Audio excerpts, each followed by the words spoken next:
Assalamualaikum warahmatullahi wabarakatuh. Halo anak-anakku kelas 3A yang soleh-soleha. Bagaimanakah kabar hari ini? Mudah-mudahan kita semua selalu dalam keadaan sehat. Anak-anak, hari ini kita sudah memasuki materi tema 2, subtema 3, yaitu menyayangi tumbuhan. Dan pembelajaran hari ini kita akan belajar pembelajaran pertama dan pembelajaran kedua. Silahkan anak-anak buka bukunya di halaman 105 untuk buku siswa, dan di buku MPA bisa dibuka di halaman 49.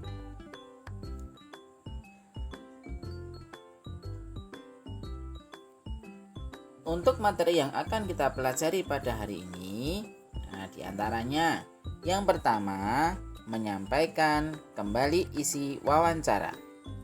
Yang kedua, menyelesaikan penjumlahan dengan garis bilangan. Yang ketiga, membuat karya dekoratif motif tumbuhan. Yang keempat, menceritakan peran anggota keluarga. Dan yang kelima, menuliskan kembali hasil wawancara. Sudah siap anak-anak? Mari kita buka pertemuan hari ini dengan membaca basmalah. Bismillahirrahmanirrahim. Untuk materi yang pertama yaitu mencari informasi dengan wawancara. Bisa dilihat ya di buku tema di halaman 105 dan di buku MPA di halaman 49. Nah, di sini ada wawancara ya. Nah, ada kegiatan wawancara antara Melani bertanya kepada Togar, cara merawat tanaman bunga mawar. Dia ingin menanam bunga mawar di kebun rumahnya. Nah, silahkan anak-anak baca ya dialognya antara Melani dan Togar. Nah, kemudian setelah anak-anak baca teks dialog antara Melani dan Togar, nah silahkan nanti dijawab pertanyaan-pertanyaan ya yang ada di halaman 106 ya. Pertanyaan yang pertama, apa yang dibahas dalam wawancara di atas? Nah, yang kalian baca ya. Yang kedua, di mana sebaiknya tanaman bunga mawar ditanam?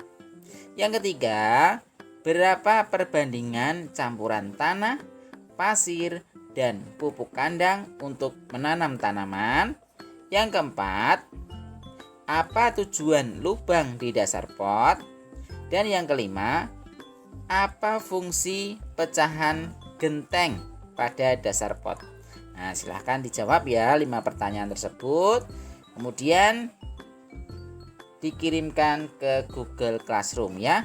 Jadi untuk menjawab pertanyaan ini kamu tulis pertanyaannya di buku tulis ya anak-anak sambil belajar menulis. Nah, 1-5 kemudian dijawab. Nah, ingat ya, jawab lengkap, ditulis soal pertanyaannya baru dijawab. Jelas anak-anak? Kita lanjutkan ya. Nah, materi yang kedua adalah menyelesaikan penjumlahan dengan garis bilangan. Bisa dibuka bukunya di halaman 108 ya untuk buku siswa, dan di buku MPA di halaman 50. Coba dilihat ya anak-anak biar jelas. Nah, perhatikan garis bilangan berikut untuk membantumu mengingat kembali. Kita lihat ya garisnya.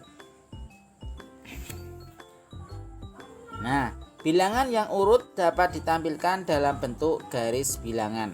Bisa dilihat ya dari angka 0 sampai angka 10. Bagaimana cara menentukan letak bilangan pada garis bilangan di atas? Perhatikan pola susunan bilangan dari kiri ke kanan. Perhatikan pula susunan bilangan dari kanan ke kiri. Untuk membuat garis bilangan, perhatikan langkah-langkah berikut. Yang pertama ya, yang A, buatlah suatu garis lurus. Nah, kamu buat garis lurus terlebih dahulu. Coba dilihat di halaman 109. Nah, yang A, dibuat garis lurus terlebih dahulu. Nah, yang B, bagilah garis dengan lebar bagian yang sama. Nah, misalnya anak-anak setelah membuat garis lurus, kamu bagi garis lurus itu misalnya dengan ukuran berapa? Misalnya 1 cm. Nah, kamu tak kasih tanda strip. Nah, setiap 1 cm kamu kasih tanda strip. Nah, baru ditulis angka 0, 1, 2, 3 seterusnya. Kemudian, nah tadi tempatkan bilangan secara urut pada garis bilangan. Nah, kemudian ditulis bilangannya sesuai dengan urutan pada garis bilangan ya. Di C bisa dilihat ya anak-anak, ada angka 0 sampai 10. Nah, itu sudah urut. Kemudian yang D, penulisan angka dimulai dari kiri ke kanan. Ingat ya, dari kiri ke kanan. Nah, dimulai dari angka 0. Terus 1, 2, 3, 4, 5, 6, 7, 8, 9, 10. Jadi, kalau dari 0 ke kanan itu berarti semakin besar karena bertambah 1. Nah, sedangkan kalau dari besar ke kecil itu berarti berkurang 1 ya. Berarti bilangannya nanti makin kecil. Jelas ya anak-anak? Oke, kita lanjutkan ya. Nah, untuk tugas matematika, coba kamu nanti berlatih ya. Nah, ini di halaman 109 ini terdapat latihan. Coba sekarang lengkapilah garis bilangan berikut sehingga bilangan menjadi urut. Nah, coba kamu lihat. Nah, awal bilangan adalah 4. Nah, berarti titik-titik selanjutnya apa? Nah, tinggal kamu urutkan. Berapa? Kamu latihan di rumah tapi nggak perlu dikumpulkan untuk ini. Nah, kita bahas bersama-sama sekalian ya anak-anak. Jadi, coba dari angka 4, selanjutnya angka berapa? Iya, betul, angka 5. Nah, terus kamu ditulis angka 5, bilangan 5. Terus selanjutnya berapa? 6, 7, 8, 9, 10, 11, 12, 13. Nah, kamu tulis ya di buku temamu. Nah, selanjutnya kita lihat. Ayo kita lihat, Togar dan Melani melakukan pengamatan pertumbuhan tinggi pohon bunga matahari yang ditanam. Tanaman bunga matahari yang baru ditanam berada pada posisi X. Nah, yaitu di angka 0. X, lihat. Nah, setelah 1 bulan, tinggi pohon bunga matahari berada pada posisi Z. Nah, Z kita lihat. Z adalah 3. Nah, angka 3.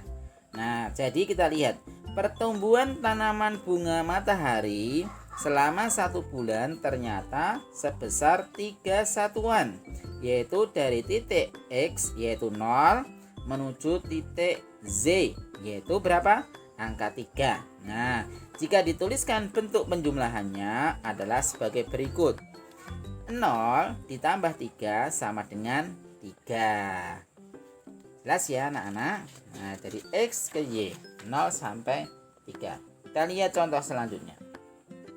Nah, pada bulan pertama tanaman bunga matahari Togar berada pada posisi 3 atau titik X. Nah, lihat X ya di halaman 110. Coba dilihat. Nah, setelah 2 bulan pertumbuhan tanaman bunga matahari Togar ya, tanaman bunga matahari Togar bertambah 4 satuan. Nah, yaitu di titik X. Coba dilihat.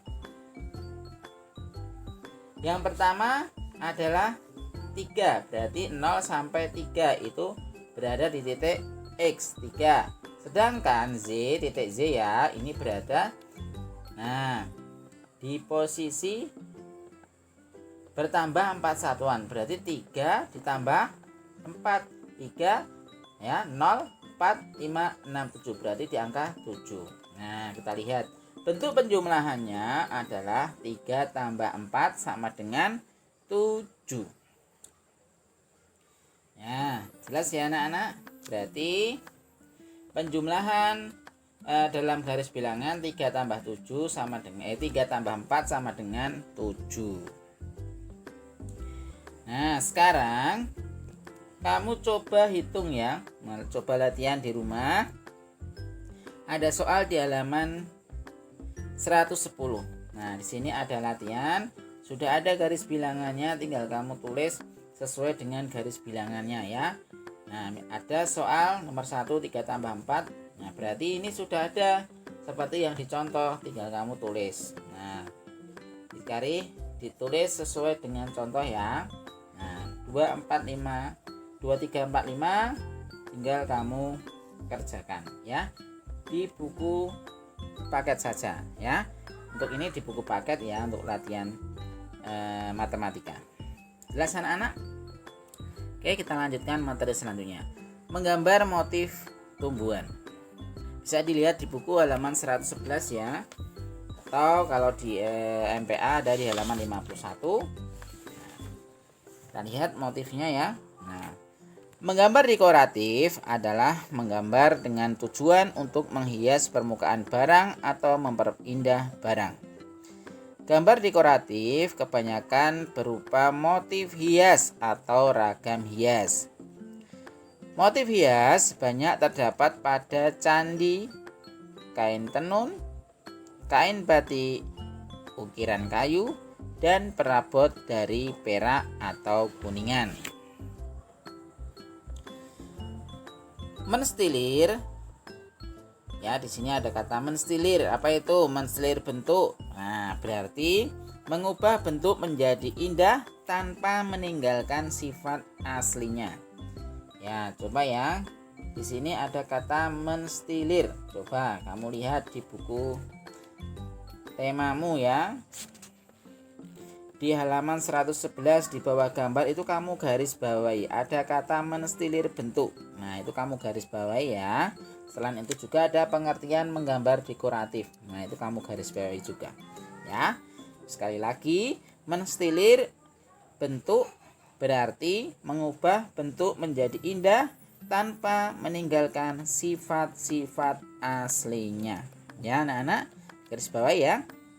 Jadi menstilir dapat diterapkan pada benda, tumbuh-tumbuhan, hewan, dan manusia. Lihat contohnya ya. Sini sudah ada gambarnya. Bagaimana ada gambar bunga dibuat seni dekoratif. Nah, seperti gambar. Nah, tidak meninggalkan bentuk aslinya. Ada gambar kupu-kupu, ada gambar ikan, ada gambar bunga, buah-buahan. Nah, itu dibuat seni dekoratif, tetapi tidak meninggalkan bentuk aslinya. Nah, ini motif bercorak tumbuh-tumbuhan dan hewan. Kita masuk ke pembelajaran yang kedua. Peran anggota keluarga. Saya buka ya bukunya di halaman 113 dan halaman 52 ya, di MPA halaman 52, sedangkan di buku siswa di halaman 113. Kita lihat. Ayah berperan sebagai kepala keluarga. Beliau wajib mencari nafkah untuk keluarga. Ayah juga melindungi dan mendidik keluarganya. Sedangkan ibu ini berperan mengurus rumah tangga, mempunyai kewajiban mengatur rumah tangga serta mengatur dan mendidik anak. Nah, anak ini berperan sebagai anggota keluarga. Jika sudah bersekolah, anak harus belajar dengan giat dan mematuhi nasihat orang tua. Anak juga harus membantu orang tua seperti menyapu, mengepel, dan membantu ibu di dapur. Nah, ini tugas kalian ya anak-anak. Sebagai seorang anak, kalian harus belajar dengan giat ya, seperti yang Pak Hamzah sampaikan kemarin. Nah, bagaimana anak-anak sudah belajar, berlatih secara tekun, supaya nanti anak-anak menjadi orang-orang yang sukses di kemudian hari. Nah, jangan lupa selalu mematuhi nasihat orang tua. Jelas ya anak-anak? Selanjutnya yang terakhir adalah wawancara. Nah, bisa dilihat di halaman 114 ya, atau di buku MPA di halaman 53. Nah, apakah itu wawancara? Nah, wawancara adalah kegiatan bertanya jawab antara pewawancara dengan orang yang diwawancarai atau narasumber. Nah, kamu garis bawahi itu ya untuk pengertian wawancara di halaman 114 dan di buku MPA di halaman 53 kamu garis bawahi. Untuk melakukan wawancara, kalian harus membuat daftar pertanyaan. Jadi diingat-ingat ya anak-anak, sebelum kalian melakukan wawancara, disiapkan daftar pertanyaannya terlebih dahulu. Dan pertanyaan harus disesuaikan dengan topik yang akan kamu sampaikan. Nah, alhamdulillah, materi hari ini sudah selesai ya anak-anak. Alhamdulillah. Untuk tugas yang pertama tadi ada muatan bahasa Indonesia ya. Yang kedua ada muatan matematika. Ada 10 soal, 5 bahasa Indonesia dan 5 matematika. Oke, selamat mengerjakan. Apabila ada kesulitan bisa ditanyakan ke Pak Hamzah. Terima kasih anak-anak, bersemangat dan selalu jaga kesehatan. Mari kita tutup pertemuan hari ini dengan membaca hamdalah. Alhamdulillahirabbil alamin. Assalamualaikum warahmatullahi wabarakatuh.